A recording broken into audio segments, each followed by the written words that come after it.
I saw a clear theme in today's first reading in Gospel, but before I get to that, I wanted to give you a visual from today's first reading because I find that the Old Testament can be a little hard to relate to.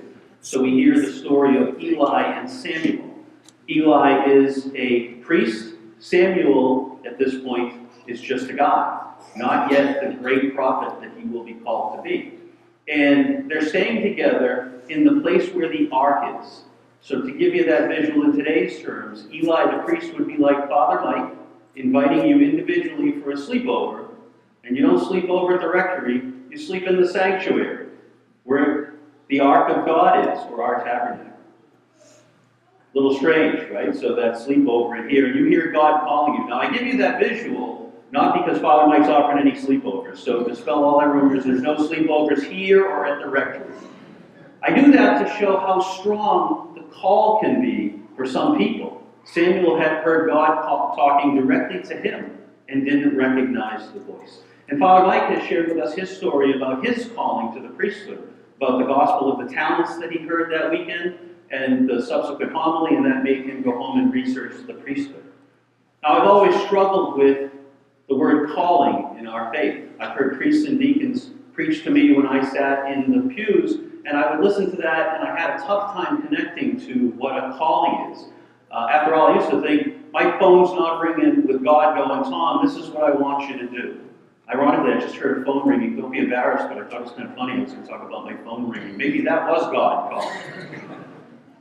But in the gospel today, we do see a good example of calling that I think we can all relate to, because by our baptism, we are all called to certain things.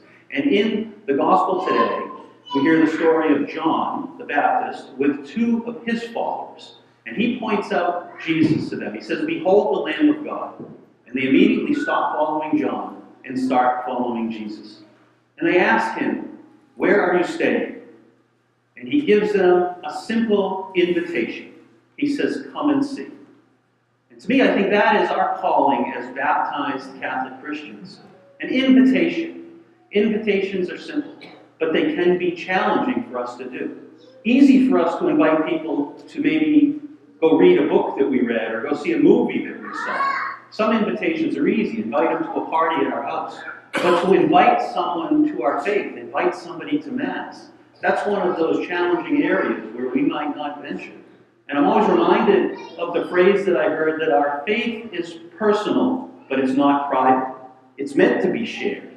That's why we're all here, is because someone shared their faith. So we're called for that invitation. But how do we do it?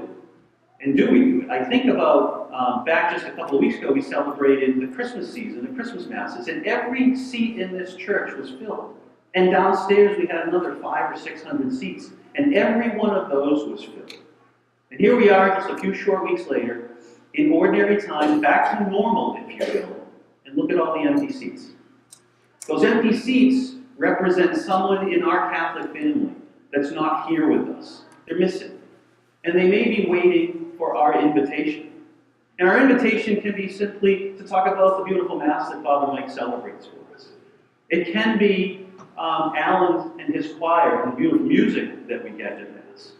It can be Brandon's teaching at the end of this Mass, someone teaching us a bit more about our faith each week.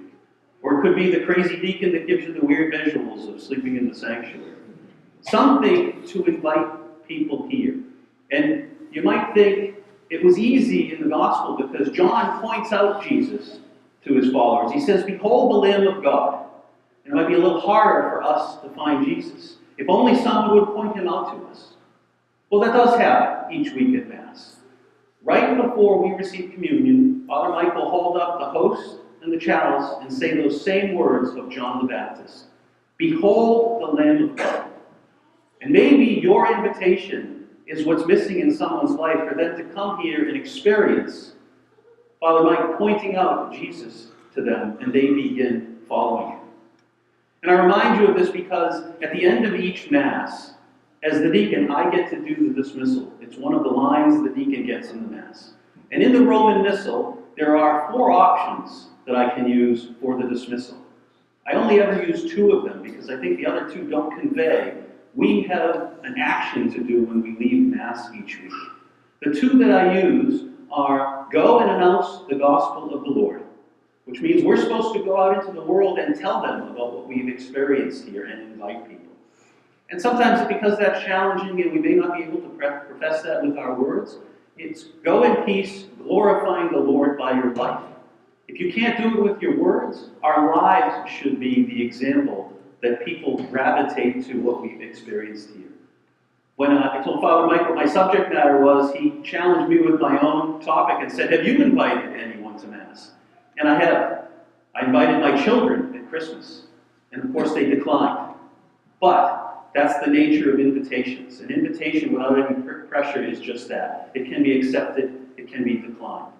So it doesn't bother me that they decline. I will keep inviting, and they may choose to come when they do. Our mission is the same.